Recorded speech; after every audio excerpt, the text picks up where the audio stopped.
Gibbs, driver of the 13 Mitigator Ford Fusion. I'd like to thank you for listening to Let's Talk Racing.tv.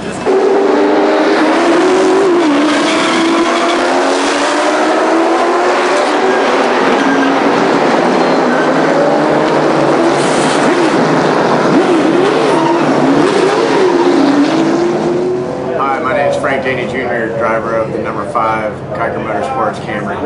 Welcome to Let's Talk Racing TV.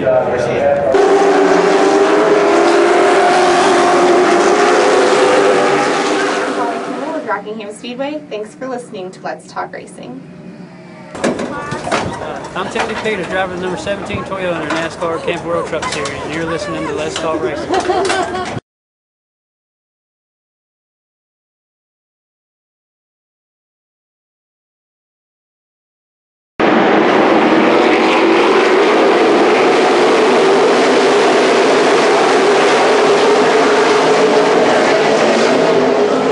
Hey guys, I'm Daytona 500 winner Trevor Bayne, and thank you for watching Let's Talk Racing.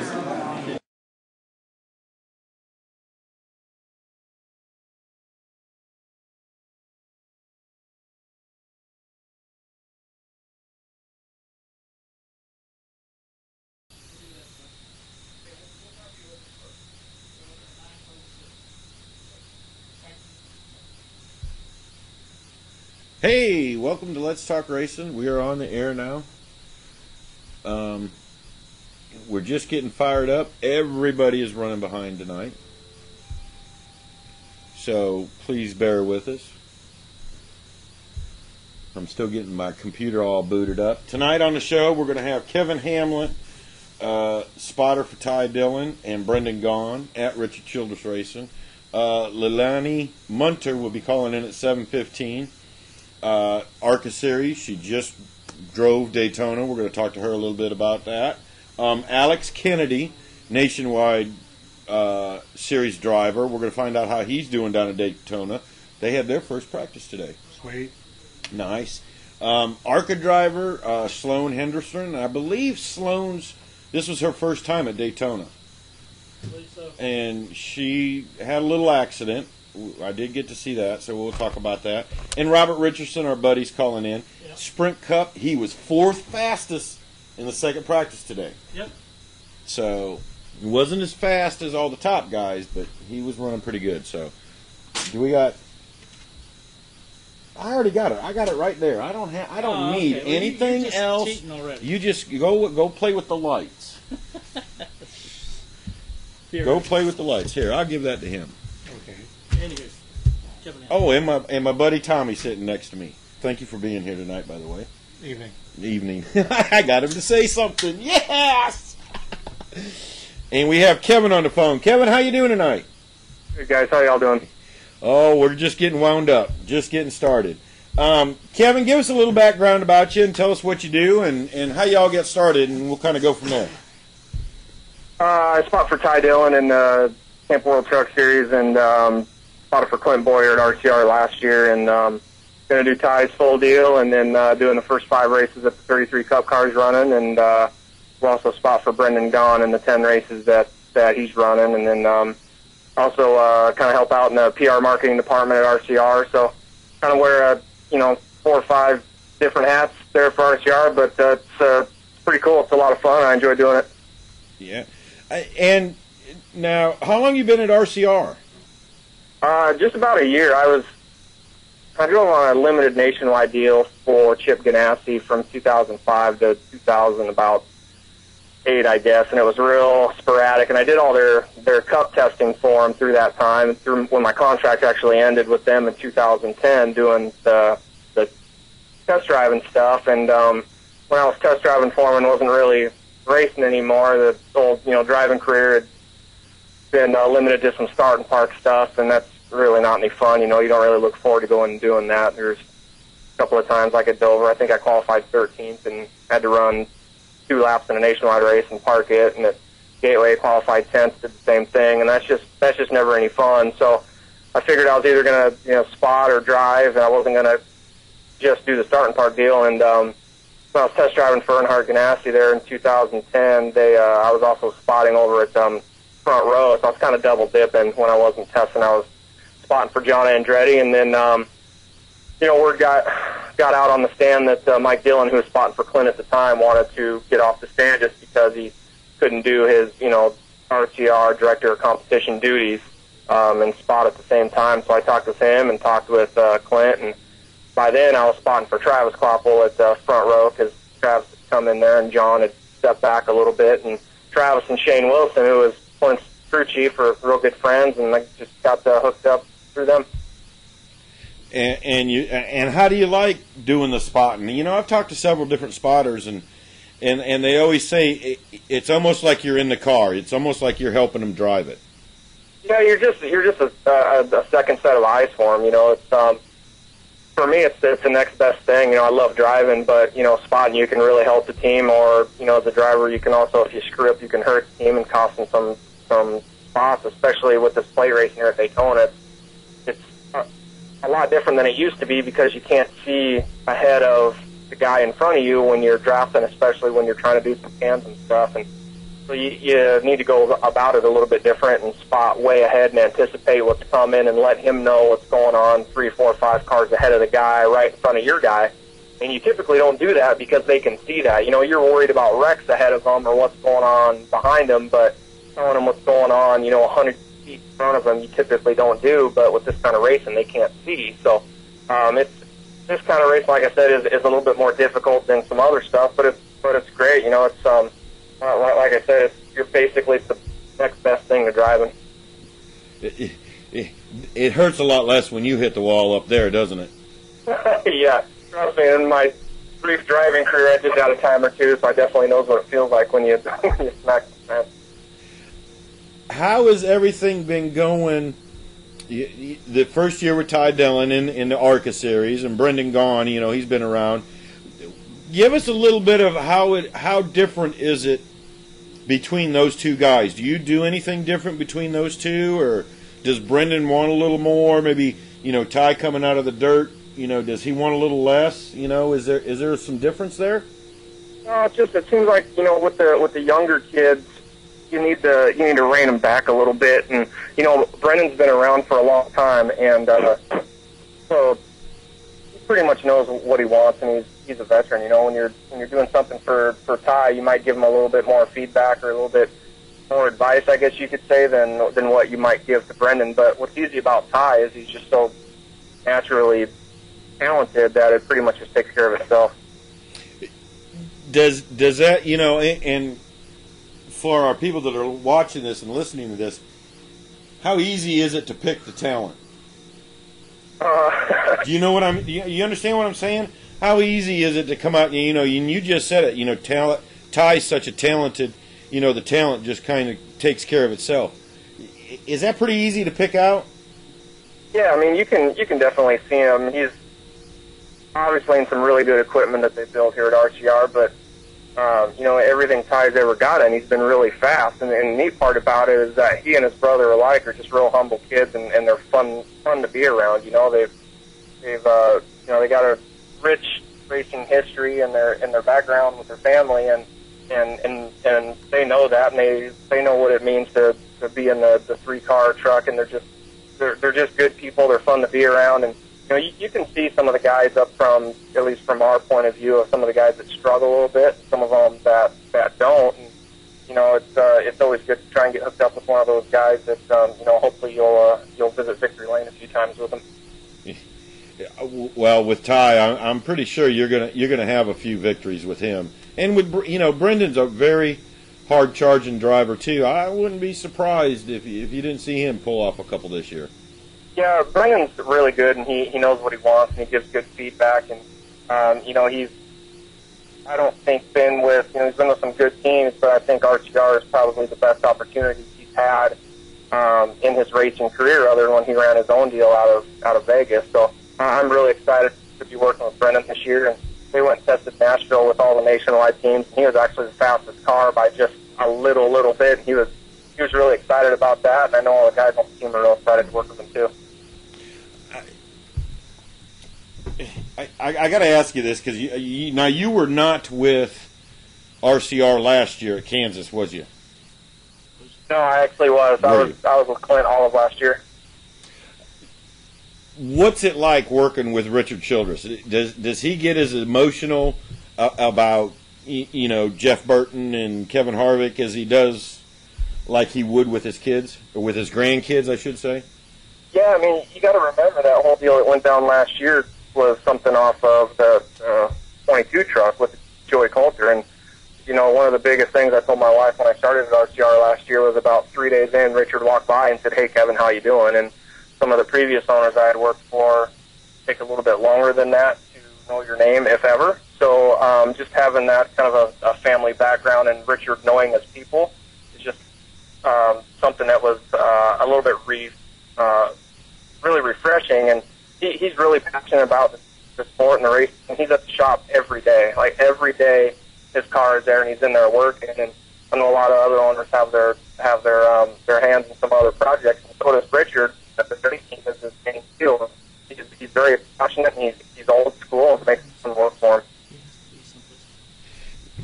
him. I've got two questions in front of me that I got to ask you real quick because I know you got to go here. Okay. Brendan Gaughan, now you're confusing me. Hold on. Brendan Gaughan wanted to know about your first tunnel test. He would bring that up. When I was testing for Ganassi, they do a little bit different testing, and I don't know if I'm still contractually obligated not to talk about it, but I did through a tunnel, and at the end of the day of my first test there, it's only about 2 lanes wide, and it was the last test. We were in a hurry to get done, and they forgot to put the hood ends in the car, so when I got up gears and had just hit about 130 miles an hour, a hood comes flying up and smashes in the window, and I've never had that happen before, and it's really loud, and it happens really fast. And so I stopped the car, and I got out, and I was thinking, oh, maybe we can just, take a hood off the other car, and I had no idea if it would fit or what the deal was, because it was David Stremmy's primary Daytona 500 car, and it was about 2 weeks before they were getting ready to go down to Daytona. Well, I wasn't really thinking about it when I got out of the car and looked at it, that the whole roof was completely smashed in, too. Like, it comes up, and it flies all the way back. It'll damage a lot of stuff. That was pretty much my first awakening to doing that type of testing for chip, and it was just one of those things where the guys were working on the car, and they got in a hurry, and they forgot to put the pins in. So, yeah, I bet that was kind of an expensive little blooper, we should call it. Yeah. Some lady named Mandy said to say, that you helped out on a team once giving ride-alongs to corporate guys. Yeah. And you took this person on his last run, and you was the fastest by 0.5 seconds. You want to explain this a little bit?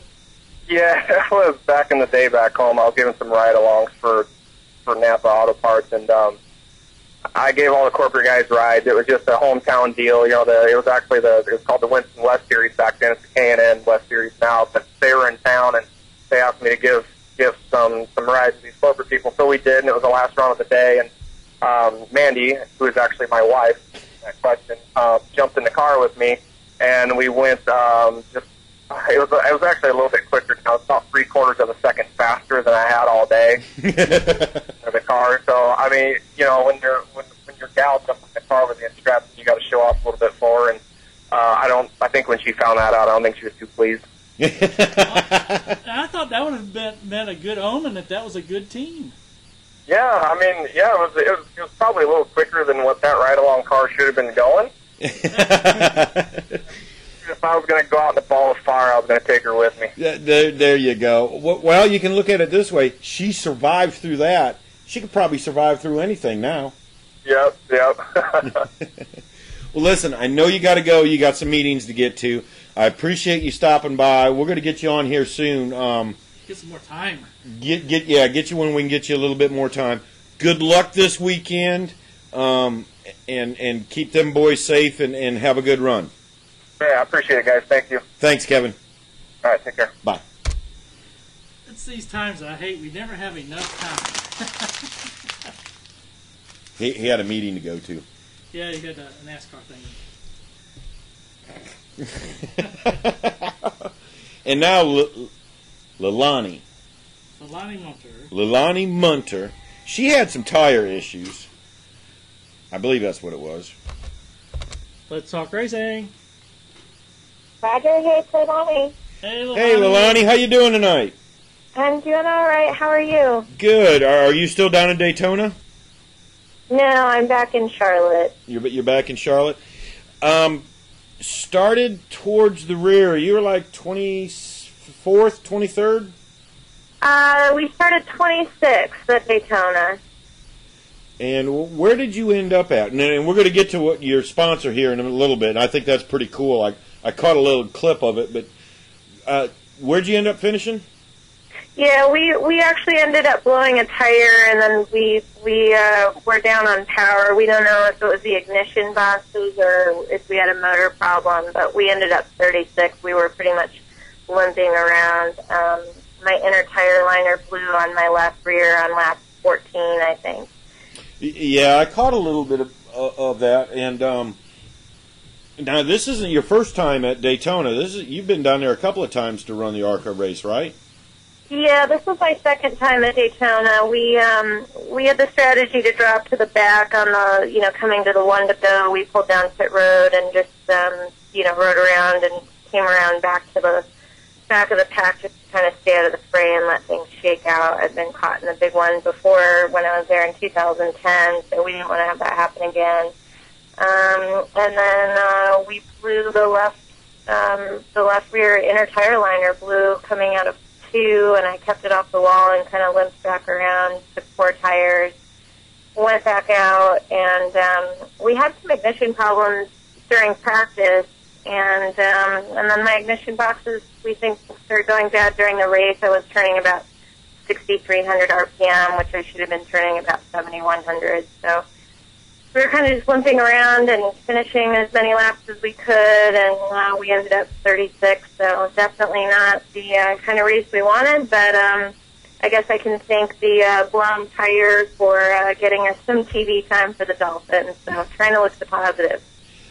You've got a great sponsor this year. It's called The Cove, correct? Yeah, actually, it's not a sponsor. That car was completely run off of donations from fans that have seen the movie. So it's a fantastic movie. If you haven't seen it, I highly recommend watching it.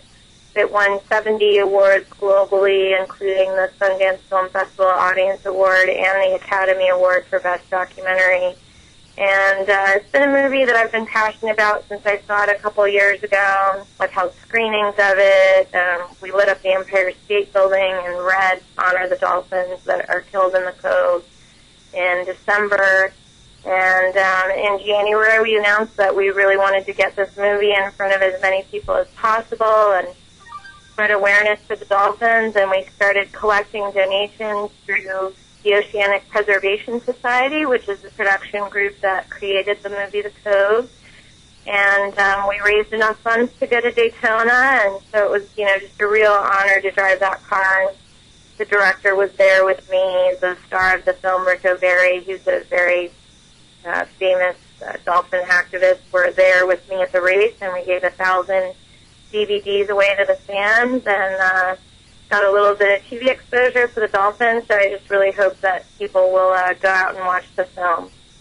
It sounds like a really neat movie, and glad to see. Now, are you going to race any more this year? We are hoping to go to the 9 remaining televised races, starting with Talladega on May 4th. So we're actively talking to sponsors right now. Obviously, because we raised the funds via donations for the Cove car, I don't know that we'll be able to do that again. I was, very pleasantly surprised that we were able to raise the money the first time. And I'm just not sure we can do that again. I'd love to run the Cove car again, but more than likely it'll probably be a different paint scheme unless we have some angel donor come about. Well, you never know. Keep trying and keep digging, and you might get there. You might get it. Yeah, we're going to definitely keep trying. I'm not one to give up. I've been in racing for 11 years now, and it's a tough sport. It's one that you've really got to work hard for your opportunities. And, I honored to drive that car at Daytona, and yeah, I really hope that we can get back out there. I think I've had a great team with Tony Marks Racing, and now we just had some mechanical problems this time, but hopefully we'll have better luck at the remaining 9 races that we hope to go to. Now, you came out of Indy cars into doing this ARCA deal, correct? Originally stock cars, actually. I just ran a couple of Indy Lights races in 2007. So I started in the Ellison Legacy Series in 2001, and then I went to late models, a variety of super late model series, ASA, NASCAR Southeast and Southwest Tour. We ran in both ASA North and South, and then I started testing in ARCA in 2006. And didn't raise the funds to run in 2007, and I ended up going over into Indy Lights and running a couple of races with Sam Schmidt Motorsports over there. And I had a lot of fun driving those Indy cars, but, difficult to find sponsorship. They kind of lost some of their TV time there for a while, and that makes it even harder to find sponsors. And so I came back to stock cars and ran a little bit with Mark Gibson Racing in 2010, and we're hoping to continue on with what we started at Daytona with Tony Marks Racing this year. So working on getting more races in and trying to get a full-time deal, I hope. Yeah, we'd love to do a full-time deal. I mean, the reality of it is, because it's so much money to go to these races, obviously the TV races are the ones we're more hopeful about just because it gets more exposure for the sponsors. They're also usually the ones that are coupled with the bigger NASCAR series, so you tend to have a bigger crowd at the track. But we're hoping to continue to use the race cars to raise awareness. This time it was for the Dolphins, but I do a lot of work with clean energy and with environmental issues, and we hope to highlight a different sort of awareness theme at each race. So it will continue to be an unusual race car, and that's it won't just be a 200 miles an hour advertisement going around the track, but is rather something that's trying to raise awareness about certain issues, whether it's to do with dolphins and environment or clean energy or solar power or wind power. So those are the kinds of companies we're hoping to partner with for the upcoming year. So charity things is big on your list, and of course the Dolphins is. How did you get involved? You said you went and saw the movie, but was there a process? What made you get involved just specifically in this movie? You're a big activist, I know that, but was it just that you saw the movie, or was this something that you had a passion for before the movie? No, honestly, it was just watching the movie. My husband and I were on a vacation in Atlanta. We were at a hotel. I rented the movie. It was one of the movies you could rent through the hotel. The second that the movie ended, I looked at my husband and I said, "We're going to Japan." Stop this. And he kind of looked at me and said, "Okay, but not right now, right?"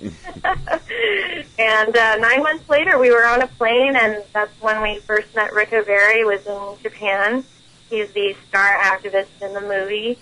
And ever since then, I've just, basically every person I've come into contact with, asked my friends, none of them were allowed to come to my house. They weren't allowed to leave until they saw the film. So I really just started giving copies to everybody I knew. I started holding screenings for my neighbors. It eventually led to me having some screenings at some colleges.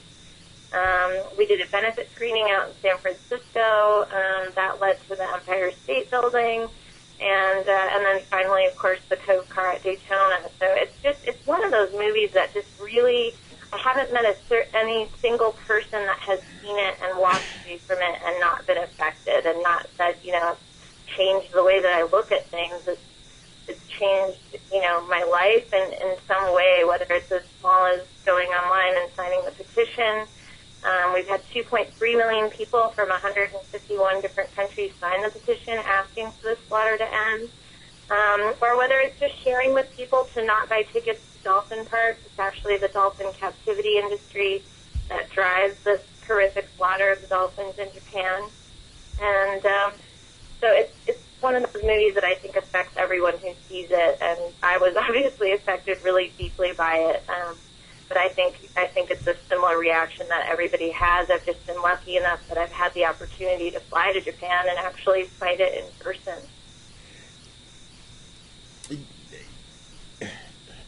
Boy, I just mind blank. How can they get a copy, or how can they see The Cove? So The Cove is available on Netflix. It's available on Apple iTunes. It's available pretty much, at any of the places where you would normally get a film. Obviously, once it won the Academy Award, it kind of, got out there a little bit more. But that was 2 years ago that it won. So I think a lot of people maybe have just forgotten that this is still happening and that the slaughter has not ended. I've had some people react to me when I'm leaving for Japan in shock that it's still happening. They just assumed that because the movie came out and that this horrific slaughter was exposed that it would end. And we're shocked to find out, no, this is still going on even after the movie came out. So our goal was really to get people to rent the film, to buy the film, just see it, share it with your friends, spread the word, let people know that this is actually still happening. And if you love dolphins and you love these animals, then going to a dolphin park and supporting dolphin captivity is a very bad thing to do. And I didn't make that association before I saw the film at all. I had no idea, and this film really exposes a lot of things about the dolphin trade that I think most people are unaware of. It's not a lot of that is not a very pleasant sight. But now there is people doing good work with dolphins, though, so there's kind of a hard balance there, isn't it? Yeah, I think that this movie really makes it clear what side, you're on. You kind of have to be on one side or the other. And I'm definitely on the side that's against dolphin captivity. And I think this movie, when you see it and it explains this tie between the dolphin slaughter and the dolphin captivity, it'll really make you never look at a dolphin park in the same way. I think a lot of people are hesitant to watch the film because they're worried that it's going to be this awful, horrific scene to see. But just please keep in mind, everybody, that the part that you're thinking of that's difficult to watch is actually less than 3 minutes of the movie. This movie plays out like a thriller. George Clooney saw it and said it was the best spy movie he'd ever seen because it was real. It's kind of Ocean's 11. They have guys from George Lucas, just designing these crazy hidden cameras that are in rocks and then are in birds' nests. It plays out unlike any other documentary I've ever seen, and that you really are not sure what's going to happen because these men really risk their lives to make this film. So just keep in mind that the hard part to watch is a very small part of the film, and I think you'll be pleasantly surprised with it. Is this, and I think I know which one you're talking about. I think I've seen parts of it. Is this where they capture the dolphins and they're put in these little ponds and it's very unclean and unsanitary? Is it one guy that does it? The movie is actually about a small cove that's in a small town in Japan called Taiji. It's a town of about 3,000 people, and many dolphins that are in dolphin parks are actually come out of this small cove. Drive them into the cove, they trap them there, and some are picked out for captivity to be trained to jump through hoops for the rest of their lives in a pool, and the rest of the pod is slaughtered. Now, there's a lot more behind it than that. That's a very simple explanation, and there's much deeper issues behind the meat. For example, the meat is getting mislabeled as other kinds of meat being sold in Japan to people that are unaware that they're even eating dolphin meat. On top of that, since we've been burning fossil fuels, it's been putting mercury into our environment. And mercury is a very toxic substance. It's very bad to consume it. And as it goes up the food chain, it actually bioaccumulates, which means as you get higher and higher up the food chain, the mercury becomes a higher and higher content. So it's small in the little animals medium fish gets eaten by the big fish, and by the time you get to dolphins or people who eat on the highest level of the food chain, the level of mercury is very high.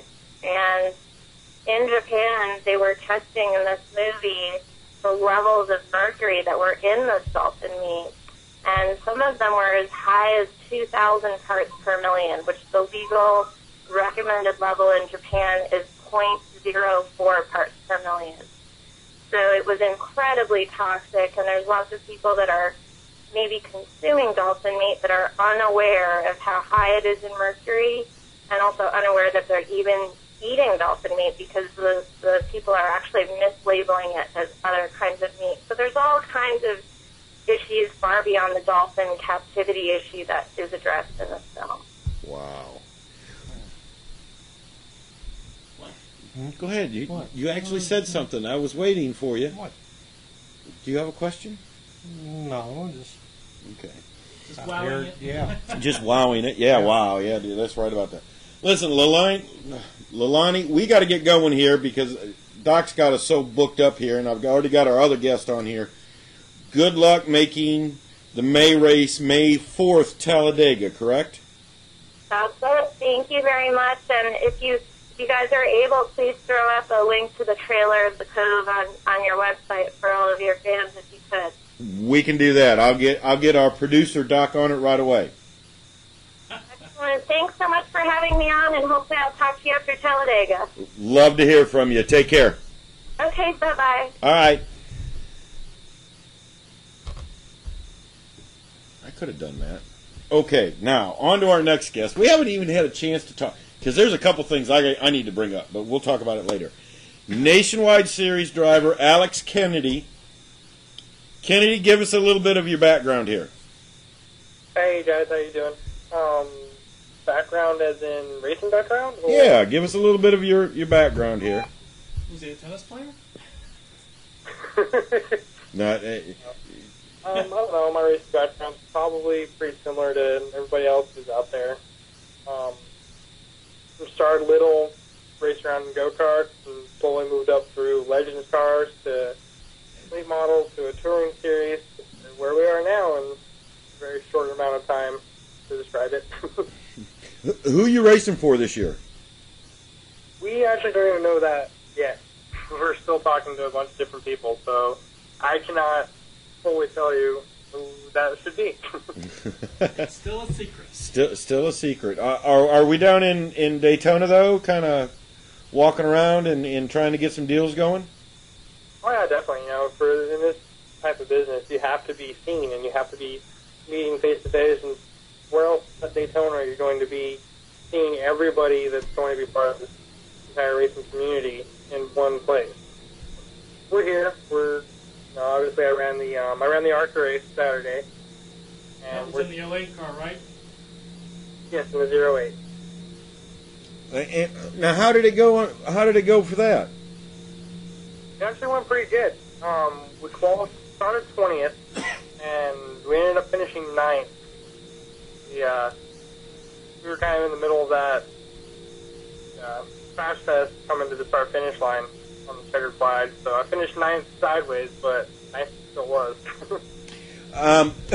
Yeah, and I'm going to bring that up here because Ty Dillon. It was Ty Dillon. No, it was Brandon McReynolds. Brandon McReynolds, and who was the second place guy? Alex. Trying to think. I don't know what the running order was coming out for. But those two running out of gas, y'all were scampering to get out of their way, weren't you? Yeah, it pretty much we started going 4 and 5 wide because there was nowhere to go. So it kind of caused it all. Otherwise, it would have probably been a pretty clean finish. Yeah, for the most part, yeah, it probably would have been a pretty clean finish for that. What was your spotter telling you when you guys were coming up on that wreck? And if you have not seen it, go to YouTube, because how more people didn't crash, I'll never know. That was amazing, and I got to give kudos. That was probably the best ARCA race I have seen probably in the past 5 or 6 years. Wouldn't you say, Alex? Yeah, definitely. I mean, it was fun for me because this is the first time I've ever been on Daytona, so I was definitely enjoying being a part of it. What was that? Tell us about that experience. You come from, you like you just said, some touring, so you're on half miles and shorter, and now all of a sudden, man, you're jumping up to a mile and 3/4, plate racing. Tell us about that little experience. As you guys probably know, I made my first nationwide start back in 2010, but I gotta say, it's night and day compared to where, running a touring series or a local late model show, for the East Series and the K&N Pro Series, the biggest track we ran was, Dover? And going from Dover to places like Texas and Talladega and Daytona, it's a whole different ball game that you really have to be aware of your surroundings to even be able to compete. And so it's definitely been a massive experience for me. And I'm just glad that I've had the people around me that I have to help shorten that learning curve for me. Yeah. Now, what team were you with when you were down there? Which? For the ARCA race. Oh, for the ARCA race, I was with Just Breaker Racing, which was actually the same team that I ran with in the East Series. Oh, okay. Did you take an East car down there and run it? Yeah, we'll go with that one. Well, now they're compatible. In a very vague sense of the word, yes, they're compatible. Okay, we'll stick with that now. So what's the plans? When's your next race coming up? Sadly, I can't even really tell you that. I don't know for sure, even myself. So we're just taking everything one step at a time and talking to people and wheeling deals and hoping that my next race isn't too far off. Well, we hope it's not either, and I know you're out there, beating the bushes as hard as you can to get something drummed up. Congratulations on a ninth place run. It sounds like you did really well. It sounds like you kind of missed the big wreck, didn't you? Not really. If you actually go to YouTube and watch the video, I guess my car kind of started it all. We all started piling in there. I got up and got turned from behind. And so once I got turned is when it all started. To that point, the car was clean. It was all four corners clean, no bumps, nothing. And then brought back to the garage, and three corners were all destroyed. So it was definitely a different race whenever you can keep the car clean all the way and then you get crashed past the finish line. How did that rule? I heard it when they said it, and then they set it up in the broadcast booth. But they weren't allowing you guys to bump draft except on the straightaways. Correct? Yeah, they were. ARCA was very, very strict about not having us even touch at all. They weren't even happy with us bump drafting on the straightaways.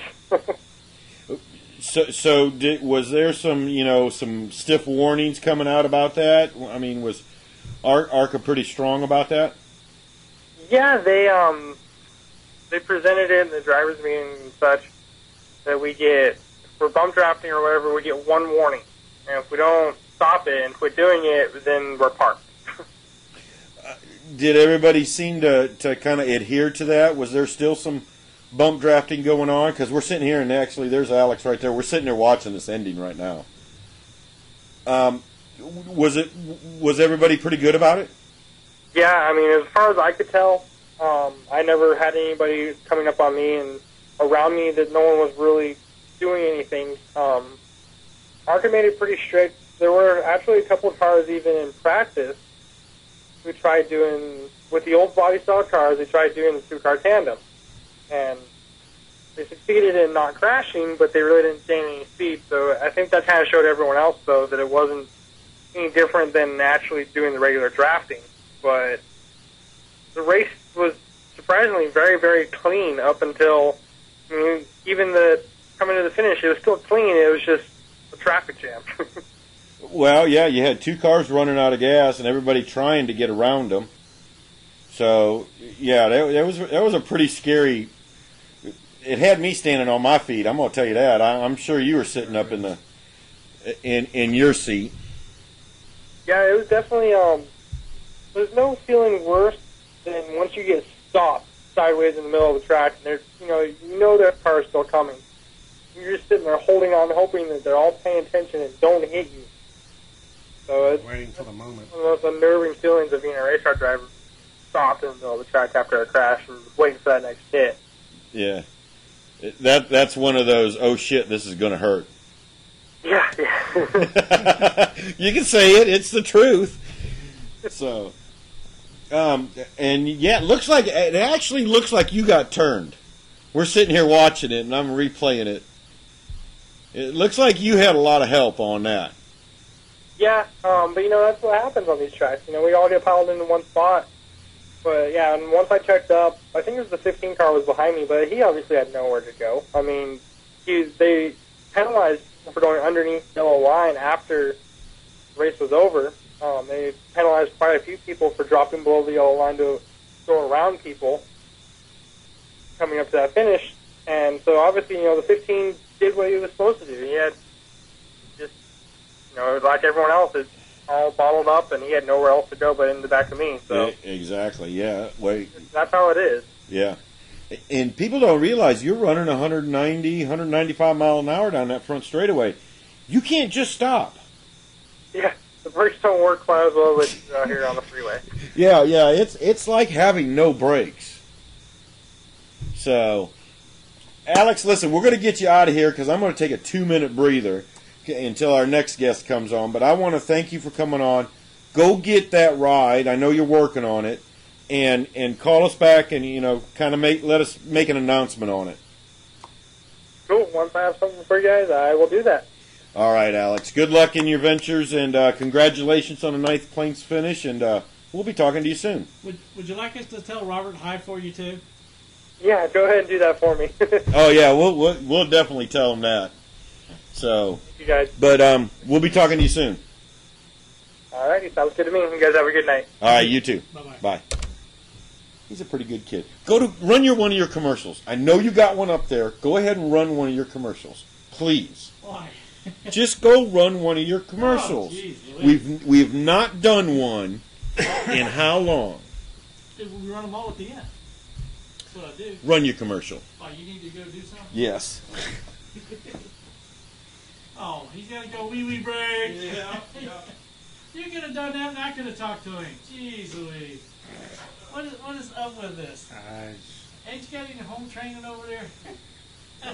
I can tell you no on that. No, my work all Oh, gosh. But anyway, let's see. Who's going to be coming on next? Sloan Henderson. She should be calling here shortly. Speaking thereof. Twice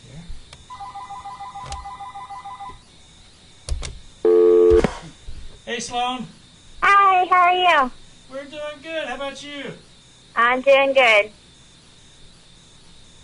Talk to me. Oh, hold on a second. Let me go ahead and get this straight first. Go ahead and let everybody out there know about yourself, a little short bio, because I'm sure there's a lot of people out there that may not have heard of you, but hopefully they all have. Okay, well, I started out racing on a kind of tragic, ironic story. I used to show horses, and I had a bad accident with my horse, so my dad put me in a quarter midget. So everyone jokes that I was from horse to horsepower and everything, and I've been very blessed, to win championships and, set track records all over the United States and get push wins all over the United States. And this season we've been able to race at Daytona, and hopefully we're going to be able to race the full ARCA series, but we're looking for some sponsors and everything. But I think I opened some doors down at Daytona, so just on a journey on God's path, I guess. I'm back here now, Sloan. This is Matt. You had a great run going. It looked like the car was. Why did you get some? You got some laps down. What happened there? Yeah. Well, it turns out I was coming into one, and I was in between 1 and 2, and the motor just quit.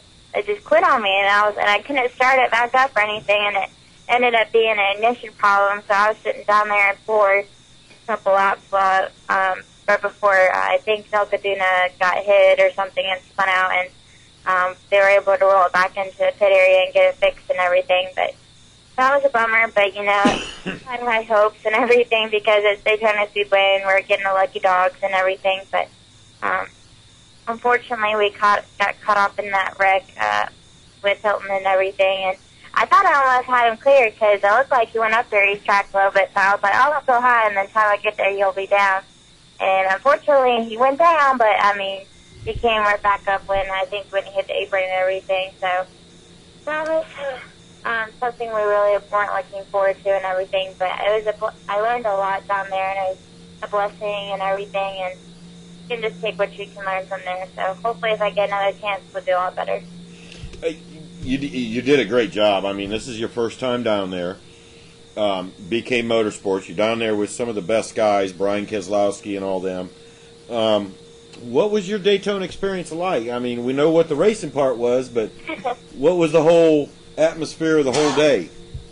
Well, you know, it's just such a humbling experience, just being at Daytona Speedway and everything. And, you know, ever since I was younger and everything, watching the races, watching the Daytona 500, and seeing all people I look up to race there, and it's such a historic track and everything. And I was trying to keep my nerves down, so I was telling myself, well, it's just a local race. It's nothing to work up about or anything. But I was very humbled and everything. I got to meet a whole lot of fans and everything, and I was blessed to do that. And then it was just a really neat experience, and it's something that I always remember, my first Daytona experience and everything. And, I mean, first time I was actually drafting was the day before the race and everything, so that was really neat doing the drafting and everything, and it was actually a lot easier than what I was expecting, but it was still a great learning experience, and I was blessed to have Brian Keselowski Motorsports and all them. They worked hard in the car and everything, so that's a girl. Did you and you're down there with Brian, and I take it you're going to go back with Brian, and you're trying to get a deal, if the way I understand it, for Mobile? Yeah, we have some potential sponsors that are looking on getting on board, but they can't get on board here at Mobile. So we're trying to raise money through my Crusaders. You can find more information about that. You can go to SloanHenderson.com/Crusaders, and you can sign up for about $10 a race and everything, and you get your name on your car. And we're trying to come up with some new perks with that and everything to get people excited about it. And then also we're selling T-shirts, and you can go to my website too. It's under Fanwear, so any support is great support and everything. So you just got to keep on digging in the sport. You can't give up. So we're using all our resources. And keep on digging. And you know, I think you did a great job down there. You got a future in this. Did you? Now I'm going to ask you this, since you know you're on the female side. Did you get to meet Danica while you were down there? No, I didn't. I was just extremely busy with the things that I had planned and everything. But I mean, I heard she was there, but I didn't get to see her. I went over to Sprint Cup garage a little bit to introduce myself to some people, and I saw her car, if that counts. But I actually didn't get to meet her. So you got to miss the Danica craze going on. Yeah. Yeah. What else you got? You got anything else planned, or is there anything set in stone that you're going to do this year too? I wouldn't say set in stone yet, but we have pretty high hopes and everything, and it's looking like God's opening doors for me. So on the journey and everything, and just take it day by day, and hopefully we'll make it Beach Race. Well, listen, we're gonna wish you the best of luck. Are you back in Charlotte now, or are you still down in Daytona? No, we flew back a couple days ago and everything, but I live up in Ohio, so we're up there right now. My brother, he's a big-time wrestler, and he has district this weekend, so I'm going to go over and support him and everything, so I'm the best. Well, listen, go have some good times. We're going to let you get on out of here. They have been flying me through all these interviews all night. I need to take about 10 minutes to talk about some other stuff, so I'm going to let you get out of here. Let's talk about it with her. Do you want to stick around? Sure, if you guys would like. You know what? And I'm going to ask you this. And we all saw the shootout. Mm-hmm. Great race. You were actually down there, weren't you? Yeah, we got to watch 3/4 of it. We decided to beat the crowd and leave a little bit early, but I saw the finish of it on TV, so that was a great race and everything. I think that fans finally got what they were looking for with, you know, the group drafting and everything, and then, of course, you know, NASCAR fans, they love those wrecks, so, but, Jeff Gordon, how he was like flipping and everything. It really shows how safe these cars are and everything, and how NASCAR's come. So I was really impressed with that. You know what? And I think everybody was impressed with that flip. What impressed me the most, and I'm going to bring out the bad in everybody when I say this, Kurt Busch. I was sorely impressed with the way he drove. He did a great job. Yeah. He got in front of the cameras. He did a great job. Now, I'm not talking about Kyle. I'm talking about Kurt. And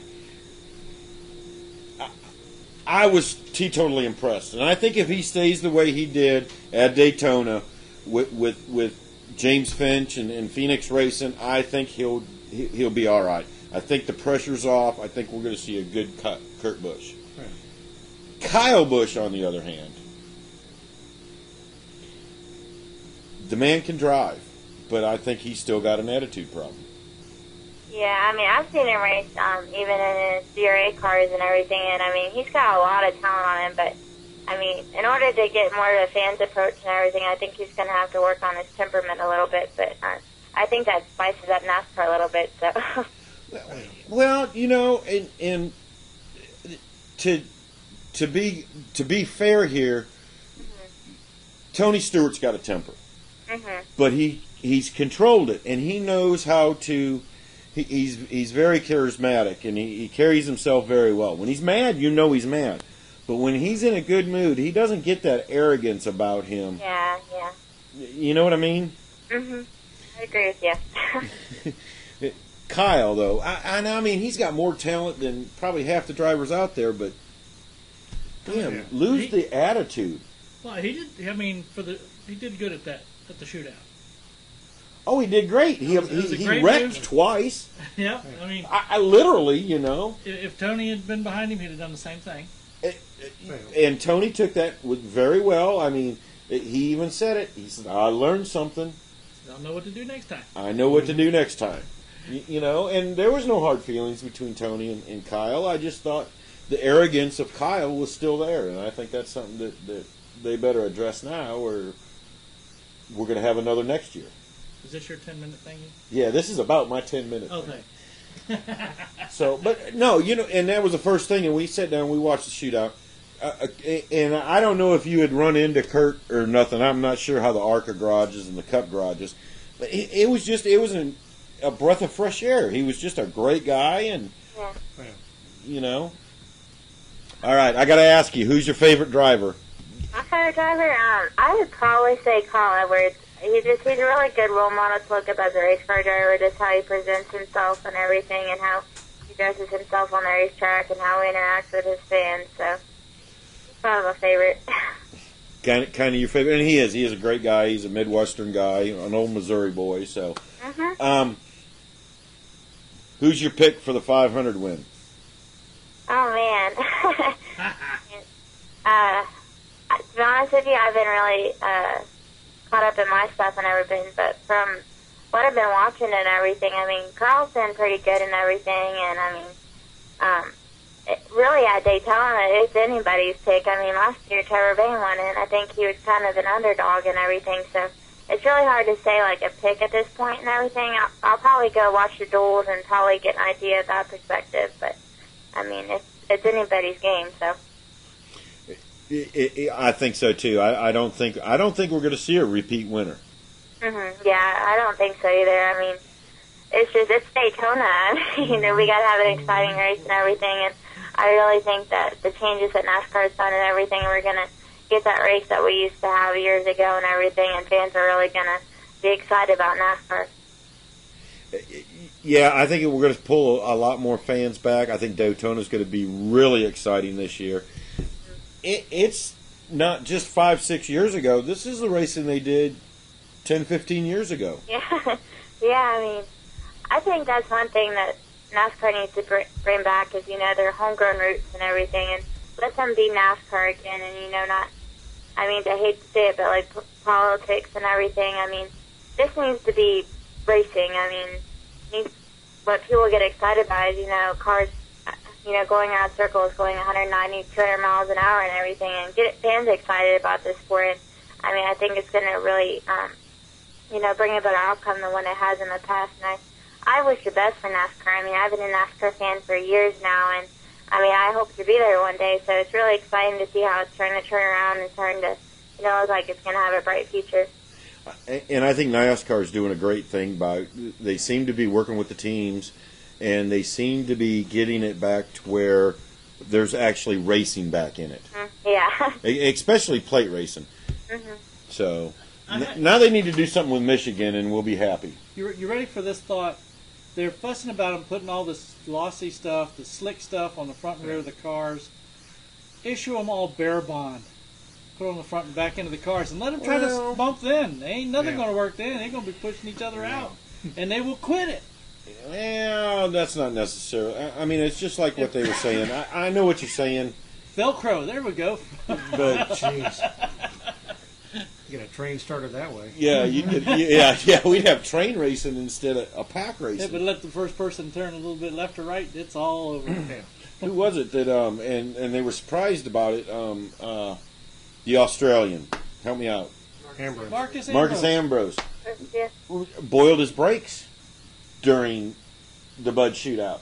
He had no brakes. Yeah, he was trying to drag it. He was brake dragging to try to keep from just killing each other. So I don't know. NASCAR will come up with something. They'll fix that left rear, hitting them in the left rear problem. Make the noses pointed. Figure out how to do it then. I think they need to move the rear bumper back in. Or just I think that would help. Move it up higher. Give them more blade. Give them about a 10-inch blade on there instead of that little 3-inch blade. Let you finish that. We're going to call Robert. Okay, so we're going to get Robert on here. Sloan, you had some sponsors. I know you had some people to help you out. Let's take a minute and let's get them thanked on here. Well, I've been very blessed with the Sloan Crusaders program and everything, and then also we had Wooler Signs come on board with the wrap and everything. It was really great to have them down there at Daytona Experience and everything, and all my fans on Facebook, I mean, they're amazing. I mean, after my wreck and everything, reading all the comments that they had, I was pretty down and everything because we put all our puzzle pieces into this Daytona and for it and the way it did, and to have their support, it really meant a lot to me and everything. And then, I mean, of course, my Savior, Jesus Christ, and God, they protected me, so that's always good. And He's opening doors and everything, so blessed to have that. And everyone at Brian Kosowski Motorsports, they were great. My family, they really dedicated a lot to get me where I am right now. And then also family, friends, Terry and Peggy, they're great. They went down with me to Daytona and spent the whole week with me, and I'm just very blessed. And you did a very good job. I was very proud of you. And first time there, I got to give you kudos. You did a great job. Well, thank you. I mean, I wish it ended up a little bit better because I have that winning passion in me and whatnot. But it was a great learning experience. I learned a lot with the drafting and everything. And even though I didn't run as well as I would like, I mean, I learned a lot. I was able to practice different maneuvers with the drafting, and learned a lot. So, blessed. You got to crawl before you can walk. You got to walk before you can run. Exactly. That's the mindset you got to have in the sport. Yep. So, listen, let's you get out of here. Go enjoy your night, and go get that sponsor. Go to Mobile and get back with us. All right. Sounds great. All right. Take care. All right. Thank you. Bye.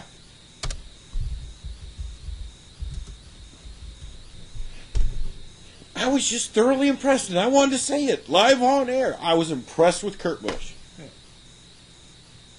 I really was. I thought he did a great job. I was impressed. Refreshing change. Yeah, a very refreshing change. The Jeff Gordon wreck was amazing.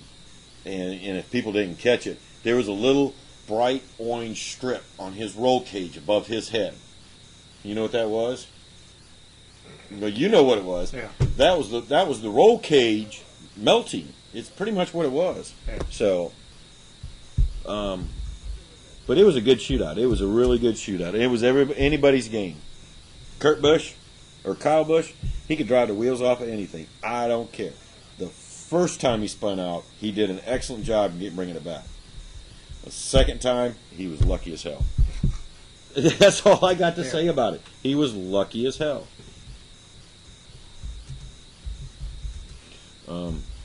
I think we're getting Robert on the line right now. I'm waiting for our producer to find out.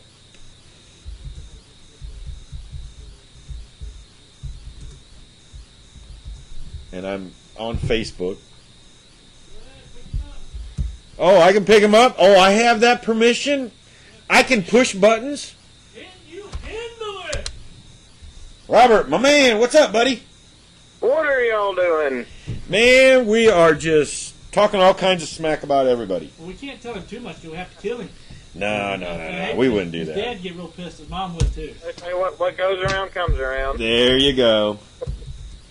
How's things going down at Daytona? You were fourth fastest. I was watching the charts in the second practice, right? Yes, sir. So, looking pretty good down there. And this is the Cup car, correct? Yes, sir. Yeah, everything is we've gradually made, big gains as the weekend has progressed, qualifying practice the other day, we were struggling quite a bit trying to get some speed out of the car. But every time that we went out, we'd pick up 2 or 3 tenths of a second, every single time that we go out, but we were still pretty, far off the pace. And when practice started today, for drafting, everything, we were a little worried there at first. The car wasn't sucking up in the draft the way that we really needed it to, and it seemed that we really had to have, somebody behind us pushing us to try to keep up with the pack. So came back in, made some more adjustments, over the break, went back out in the second practice, and it was a hot rod. So we're pretty excited and pretty pumped up about the duels for tomorrow. And I know all the guys on our team have worked really hard to get these cars knocked out and get ready for Speed Week, and all their efforts are starting to pay off. Now this is a R3 Motorsports Impala. This is your Cup deal, right? Actually, for the Cup deal, we're running a Toyota just for this weekend. Oh, okay. It was the car that we're running was Stephen Wallace's car that he ran for the 500 last year. Oh, okay. Are you going to run any more Cup races this year? I know you got a lot of nationwide races. You got 16 that you're going to run this year, right? On the nationwide side, yes. Any more Cup dates? Yeah, I mean, if we do anything on the Cup side, it'll be primarily the super speedway races, and we may attempt the fall Texas race and maybe Homestead. But as of now, we want to focus on bettering our nationwide series program, and we've come a long way. Making a lot of ground up towards the end of last season. Starting to run better, qualify better. Just kind of keep the ball rolling with what we accomplished at the end of last year. And definitely looking forward to this new season, and hopefully get that number 23 car in the top 10 and top 15 more consecutively. That would be good. We'd like to see you get up there, and everything's there. It's just a matter of getting it timing right, isn't it? Oh yeah, it's little things that go a long way in the sport. As far as your setup and everything else that goes into these cars on a weekly basis. It's the smallest thing that can really make or break your day. Give you that extra edge that a lot of these other guys don't have. You brought up a good point. You said you didn't have a very good qualifying, and you've been working on the car. How big a changes have you? I mean, everybody thinks that I'll go out there and hold the gas and turn the steering wheel a little bit, but that's not what goes into it. Kind of tell us, how'd you go from being down on the speed charts to fourth on the speed charts? Well, the past couple of days we've changed a lot of different things. We've taken a lot of cross weight out of the car. Freed the car up with wedge. Played with air pressures quite a bit. Played with camber and tow, and just try to get everything mechanically out of the car that doesn't create drag or any kind of friction or resistance in the hubs or in the rear end housing or anything that it will slow the car down naturally. I mean, because the motor, you know, the horsepower is there. It's just how are you going to free the car up mechanically to, you know, let the motor free roll you know, the best that it can through the corners. And, you know, it felt like whenever I would put steering wheel input towards, you know, going through the corners, it felt like it was bogging the motor down a little bit. So, you know, I was radioing back to the crew chief telling him the car was tight and that we needed to keep freeing it up to, you know, really let that motor run and you know, to its full capability. And I think we've accomplished that in the final practice, and the results showed. And, I mean, you were 199.8, I believe. You're only 2 or 3 tenths off of what these other guys are running. Yeah. I mean, in the second practice, you know, also, you know, they didn't have you know, very many, you know, packed cars out there running around. I mean, pretty much most of the rest of the guys were pretty much said and done with what they had for the duels after the first practice. You know, we were just fortunate enough to get back out there and get a good pack of cars and see what the car could do. And luckily, we got to see what those adjustments, you know, did to the car, and we're still going to do some more fine tuning on it, you know, tomorrow before, you know, the duels. But and by the time the race is coming around and they're ready to drop the green flag, we'll definitely be ready. So now, what are you going to have to do to make the 500? I need to know where to pull for you tomorrow, where I need you to finish. Well, ahead of all the guys that got to race their way in. Do you got a goal? I mean, first of all, where are you starting at, and where do you really got to finish? Have you figured that out yet? Well, due to our qualifying efforts, we're going to have to start in the tail end of the pack there. I believe J.J. Yaley's in my race, and I think Clint Boyer was disqualified from his qualifying attempt, so he'll be starting behind me. But, you know, he's kind of been hit or miss this weekend. He's taken out a couple different cars in the Budweiser shootout and practice today with Brad Keselowski. So whether or not I can trust him on my rear bumper, I'm not sure right now. I mean, I know he's a veteran driver, and he's been there and he's done that. He's proved himself, but I probably wouldn't be comfortable with him, you know, early in the race at least. You know, right there on my bumper, trying to push me up through there. So definitely going to pick and choose who I run with. You know, but you know, it seems like a lot of the guys that I have to race against with Joe Nemechek and Bill Elliott, you know, they're teammates, and they're going to be working together. And so I'm pretty much not going to have very many friends out there wanting to work with me. I'm pretty much going to have to force myself upon everybody else out there and make them work with me and draft with me, you know, as the race progresses tomorrow evening. So, well, now hold on. Bill Elliott's automatically in. No, Terry Labonte gets you know, First choice past champion, and then Bill, I believe, has to race his way in. Oh, okay. I thought it was. Now, how well is the actual drafting from behind working? Is it working a lot like it used to in the old school style, or you still got to get up enough where you're going to be bumping on them? Yeah, I mean, it's from that, you know, perspective of old school racing, where you'll definitely see a lot of pack racing.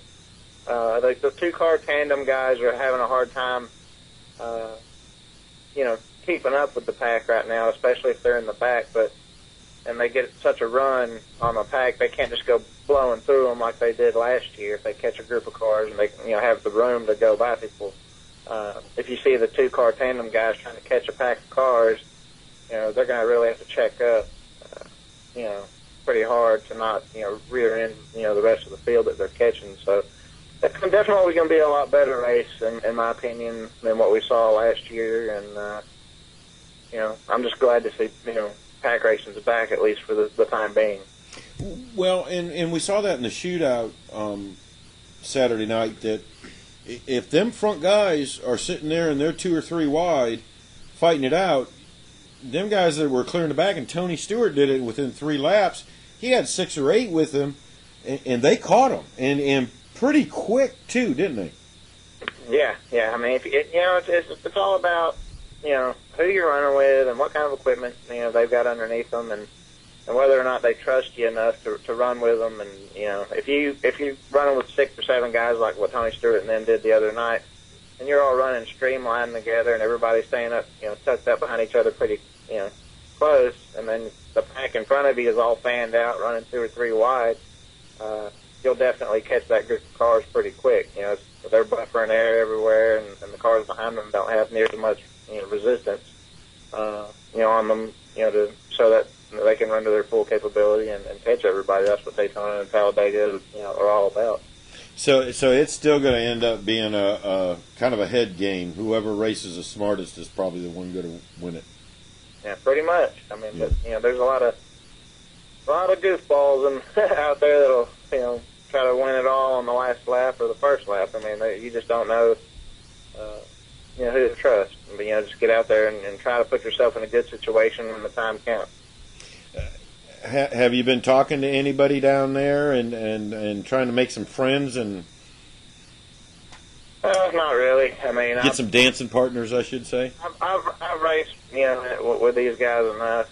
They'll know I'll race them clean, but I don't think very many of them know me well enough or have raced around me enough to know what I am. So they kind of see me rolling around the racetrack, and they're just like, well, I don't really know much about this guy. I'm going to leave him hanging. So it's not like you're going to see Jeff Gordon or Jimmy Johnson or any of those guys stuck up behind me and be like, I'm going to help this guy. Would be they're nice. They're going to blow by me if they get the opportunity, and I'll try to hang on and stay in their tire tracks and ride with them up to the front. So, but I think we've definitely got a good car.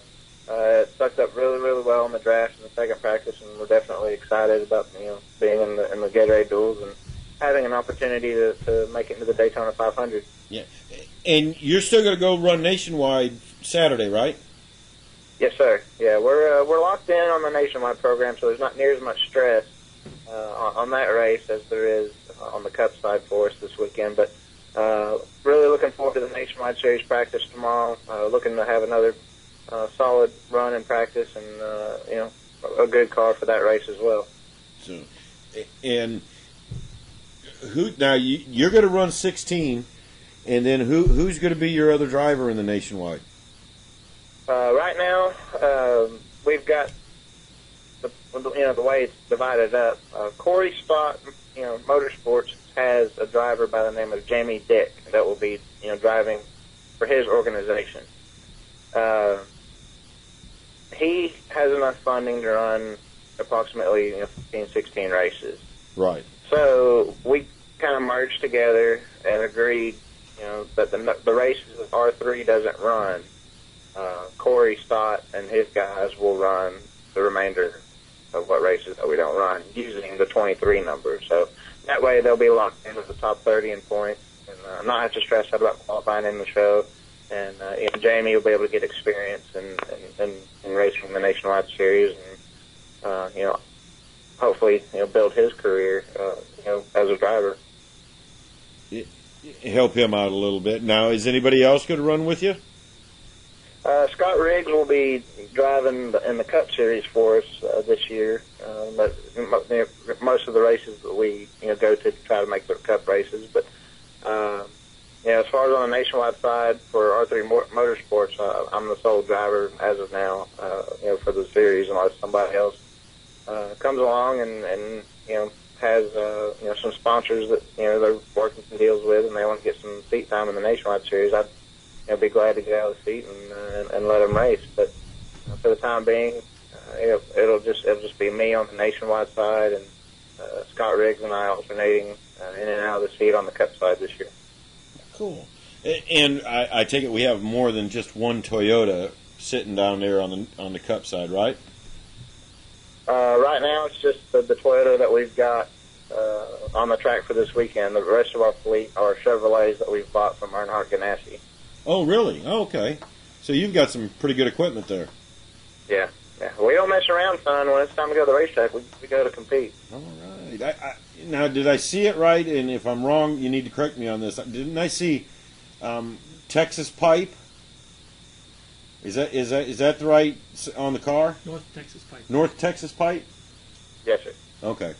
So they've come on board. They're helping you out a little bit. I know who it is, but they're still a good sponsor, aren't they? Oh yeah, they've helped me out my entire career. Damn good sponsor. Is your dad enjoying this? I mean, now you're stepping up into the Cup side. Is he enjoying this? Well, he's definitely this whole weekend's kind of been an emotional roller coaster ride for not just him but for the whole team. Going from wondering what the hell is going on with our car on qualifying in the first practice today, and then all of a sudden feeling like Superman when you leave the racetrack. I mean, so we feel like that we belong here now. That we're capable of running with these guys on a weekly basis, and building our program from the ground up, and hopefully one day making it an organization like with Childress and Roush, Hendrick, and everybody else that started from the ground up. So you just never know where things are going to go in the long run. But for now, everybody's very pleased with how our cars are running, and we're starting to turn some heads in the Cup garage, and let them know that we're here and we're not playing around. Well, I'm sure you're going to find I'm hoping you get a dancing partner tomorrow, and you just go out and win that, that thing they call the duels. Yeah, it's going to be more like a damn massacre out there. I don't know about a duel, so we'll see how it all smoke clears and everybody's parking their cars in the garage. Who ends up where, but we're damn sure going to do our best to put in the show, for all of our fans, and definitely going to try to do it for my team. They've worked their tails off all winter long. Cars done and ready for this weekend. So couldn't be more proud of my guys. Definitely ready to get out there and race this weekend. Well, we'll send all the good karma we can for you, Robert. All right, there, Roger Dodger. I appreciate you boys having me on the show tonight, and everybody listening in and wants to keep in touch with me and our organization. I've got my own Facebook page. You can look me up on there, and any kind of that you may have. Feel free to hit me up on there. And team website is www.r3motorsports.com, and feel free to look us up and ask any questions or autograph requests, anything that you guys might need. Just hit us up. Now that you say that, I do have a request, but I need to ask you off air. and you'll enjoy. I'm hoping you'll say yes to this, but I think you will, and it's right up your alley. So, yeah, you got a second to hold on? Yes, sir. Okay, hold on. But hey, by the way, are you ever going to get on Twitter? Man, you're like the fourth person in the past couple of days about getting on Twitter. I guess I need to tweet and fly from the nest. So I'll wait another year when it dies down. Now, he's going to have to upgrade his phone, though. They'll come up with something that'll outdo Twitter, but have a good time. Everybody on Facebook, and it's more personal, and you can actually talk with everybody on that thing. So, but I may end up getting a Twitter account, and if I do, I'll keep you guys posted on what it is. Yeah, let us know. I'm avoiding it like the plague, Robert. Hang on, Robert. I'd like to thank everybody for watching with us tonight, and we will catch everybody next week. See ya. Hi, my name is Natalie Sather. I drive the 94 K&N Lady Eagle Safety Wear, Butler built seats, Bell helmets, hooker harness seat belts, number 94 at South Boston Speedway. Be sure to listen to Let's Talk Racing TV. I'm Sam Hunt, driving 42 car on the thing Let's Talk Racing. Hey guys, I'm Daytona 500 winner Trevor Bayne, and thank you for watching Let's Talk Racing. Hi, I'm Robert Richardson Jr., driver of the number 23 Dodge Challenger for R3 Motorsports in the NASCAR Nationwide Series, and you're watching Let's Talk Racing. I'm Tony Peter, driver of the number 17 Toyota NASCAR Camp World Truck Series, and you're listening to Let's Talk Racing. Let's Talk Racing is brought to you by PC Doctors, Computer Sales and Services. This doctor still makes house calls. And also Hampton Incredible Tees and Signs, both located at 1248 North King Street in Hampton, Virginia.